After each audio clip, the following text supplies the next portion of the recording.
తరబడి ఎన్ని మందులు వాడినా మీ మోకాల నొప్పులు తగ్గట్లేదా? ప్రాణ పెయిన్ క్లినిక్ లో అత్యాధునిక చికిత్స.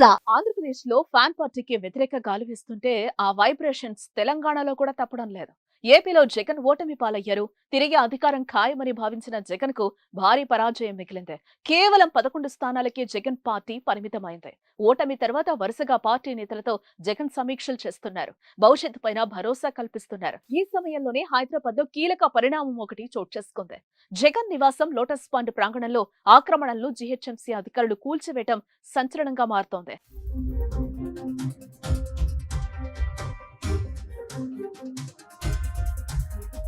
మాజీ ముఖ్యమంత్రి జగన్ హైదరాబాద్ నివాసం లోటస్ పాండ్ లో కీలక పరిణామాలు చోటు చేసుకున్నాయి. జగన్ ముఖ్యమంత్రి కాకముందు హైదరాబాద్ లో ఇదే ప్రాంగణంలో నివాసం ఉండేవారు. అక్కడే పార్టీ వ్యవహారాలు పర్యవేక్షించారు.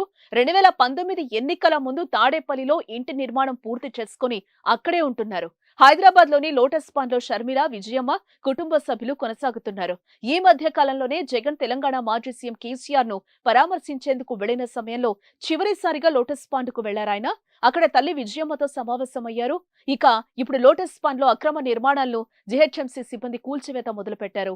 అక్కడ కొంతమేర రోడ్డు ఆక్రమించి నిర్మాణాలు చేసినట్లుగా అభియోగాలున్నాయి. ఫుట్పాత్ ఆక్రమించి సెక్యూరిటీ పోస్టుల నిర్మాణం చేసినట్లుగా గుర్తించారు. గతంలోనే వీటిని తొలగించాలని నోటీసులు ఇచ్చారు.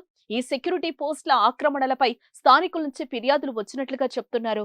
దీంతో శనివారం జీహెచ్ఎంసీ అధికారులు కూల్చివేయటం సంచలనంగా మారింది.